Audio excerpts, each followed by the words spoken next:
মুন্সিগঞ্জের সিরাজদিখান উপজেলার ইছাপুরা সরকারি মডেল উচ্চ বিদ্যালয়ের প্রধান শিক্ষক মোহাম্মদ নাসির উদ্দিনের পদত্যাগের এক দফা দাবিতে ৩ দিন ধরে বিক্ষোভ মিছিল করছে শিক্ষার্থীরা। মঙ্গলবার বেলা ১১টার সময় বিদ্যালয়ের শ্রেণী কার্যক্রম বন্ধ করে বিক্ষোভ মিছিল নিয়ে সিরাজদিখান থানার সামনে এসে বিক্ষোভ করে শিক্ষার্থীরা। পরে বাংলাদেশ সেনাবাহিনীর সদস্যরা শিক্ষার্থীদের সাথে কথা বলে উপজেলা নির্বাহী কর্মকর্তার কাছে পাঠিয়ে দেন। দুপুর ১২টার সময় শিক্ষার্থীরা বিক্ষোভ মিছিল নিয়ে উপজেলা পরিষদে যান এবং উপজেলা নির্বাহী কর্মকর্তা সাব্বির আহমেদের কাছে স্মারকলিপি প্রদান করে। এ সময় উপস্থিত ছিলেন ইছাপুরা সরকারি মডেল উচ্চ বিদ্যালয়ের সকল শিক্ষার্থীদের পক্ষে নাদিয়াতুল জান্নাত, সামিয়া ইসলাস মীরা, জান্নাতুল বুশরা, স্নেহা আক্তার, আনিসুর রহমান। স্মারকলিপিতে বলা হয়, দীর্ঘদিন যাবৎ বিদ্যালয়ের বিভিন্ন ধরনের অনৈতিক কার্যক্রম করে আসছে এবং বর্তমানে তার ধারাবাহিকতা অব্যাহত রাখছে। তার সকল অভিযোগের কাগজপত্রাদি আবেদনের সাথে নিম্নে সংযুক্ত করে জমা দেয়া হয়। এতে শিক্ষার্থীদের ভবিষ্যতের কথা চিন্তা করে অভিযুক্তকারী প্রধান শিক্ষককে বহিষ্কার করে নতুন প্রধান শিক্ষক নিয়োগ দিয়ে বিদ্যালয়ের সুশৃঙ্খলা বজায় রাখার ক্ষেত্রে উপজেলা নির্বাহী কর্মকর্তার সহযোগিতা কামনা করেছেন। শিক্ষার্থীরা বলেন, প্রধান শিক্ষক একক সিদ্ধান্তে বিদ্যালয় পরিচালনা করেছে এবং বিদ্যালয়ে ব্যাপক দুর্নীতি করে যাচ্ছে। তাই প্রধান শিক্ষকের পদত্যাগ চান। তাই প্রশাসনের কাছে দাবি, প্রধান শিক্ষকের পদ থেকে অব্যাহতি দিতে স্মারকলিপি দেওয়া হয়েছে। উপজেলা নির্বাহী কর্মকর্তা সাব্বির আহমেদ বলেন, এর বিরুদ্ধে একটি অভিযোগপত্র প্রদান করেছে শিক্ষার্থীরা। সেই অভিযোগটি যথাযথ কর্তৃপক্ষের নিকট ব্যবস্থা নেওয়ার জন্য পাঠানো হচ্ছে। আছো তো আমি তোমাদের যেই প্রতিনিধিরা আমার সাথে কথা বলতে গিয়েছিল তাদের কাছ থেকে তোমাদের সার্বিক যে বক্তব্য এগুলো আমি শুনেছি এবং শোনার পরে আমি এই বিষয়গুলো যেই অভিযোগগুলো আমার সামনে মৌখিকভাবে উপস্থাপন করা হয়েছে, এই অভিযোগগুলো আসলে আমাকে অ্যাড্রেস করে কোনো স্মারকলিপি বা আবেদন দাখিল করা হয়নি। তো আমি আমার সাথে যারা কথা বলেছে তাদেরকে আমি জানিয়েছি যে এইগুলো আমার কাছে স্মারকলিপি বা আবেদন আকারে যদি জমা দেয়, আমি অনতিবিলম্বে তার যে অভিযোগগুলো তার বিরুদ্ধে এই অভিযোগগুলো আমরা তদন্তের ব্যবস্থা গ্রহণ করব। এটি হচ্ছে গিয়ে ১ নাম্বার বিষয়। আর দ্বিতীয় বিষয় যে এই অভিযোগগুলোর পরিপ্রেক্ষিতে তার যে পদত্যাগের কথা বলা হচ্ছে, পদত্যাগ আসলে যেই ব্যক্তি তার নিজেকে পদত্যাগ করতে হয়। এই পদত্যাগটা তো ওনার নিজের বিষয় যে উনি পদত্যাগ করবেন কি করবে না। তো এই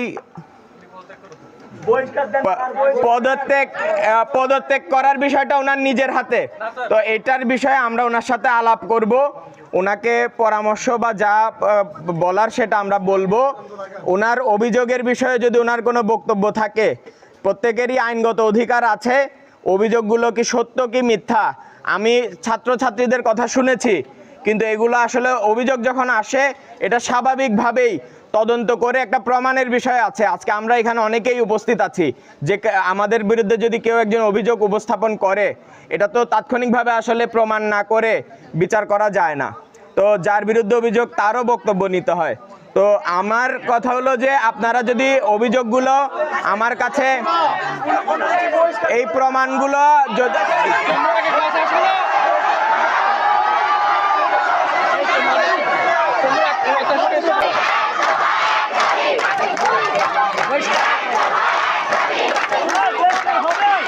অনুরোধ জানাচ্ছি, ঠিক আছে? একটু সবাই শান্ত থাকি। আমাদের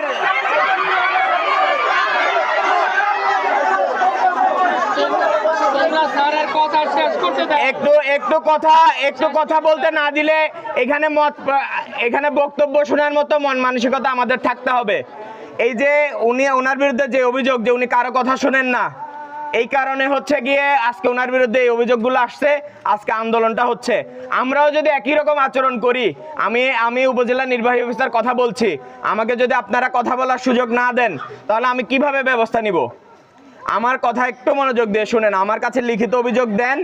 আপনাদের কাছে অভিযোগ যেগুলো করছেন এই অভিযোগগুলোর আপনাদের কথা হচ্ছে কি এগুলো প্রমাণ সহ আমরা যার যে অভিযোগ আছে প্রত্যেকটার প্রমাণ সহ আমরা সংগ্রহ করব এবং সেই অনুযায়ী যেহেতু সরকারি একটা স্কুল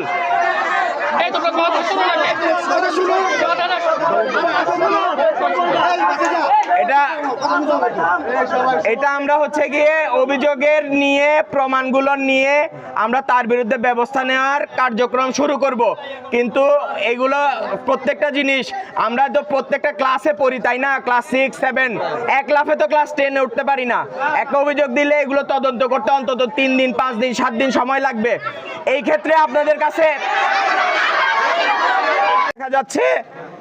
দেখা যাচ্ছে আমরা তাকে বিদ্যালয়ের সকল কর্মকাণ্ড থেকে বিরত রাখার ব্যবস্থা নিব আজকেই, ঠিক আছে?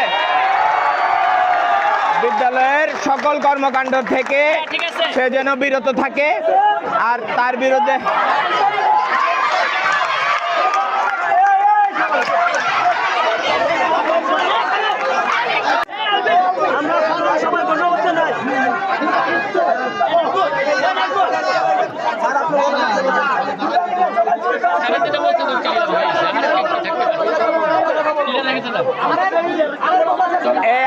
আরেকটু লাস্ট একটা বিষয়, সর্বোচ্চ গুরুত্ব সহকারে স্বচ্ছতার সাথে ওনার বিরুদ্ধে অভিযোগগুলো আমরা তদন্ত করব একদম অতি সংক্ষিপ্ত সময়ে। এরপর যদি তাকে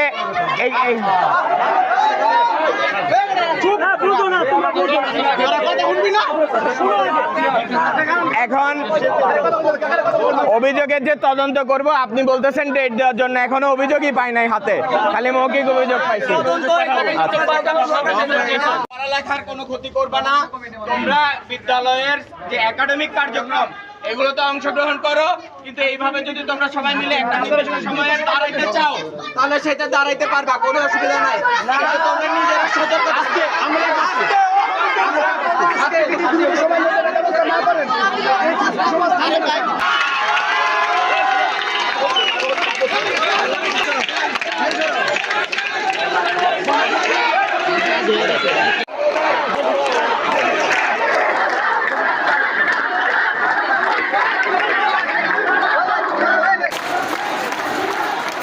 পরে শিক্ষার্থীরা জিতিলো স্লোগান দিয়ে বাসায় চলে যান।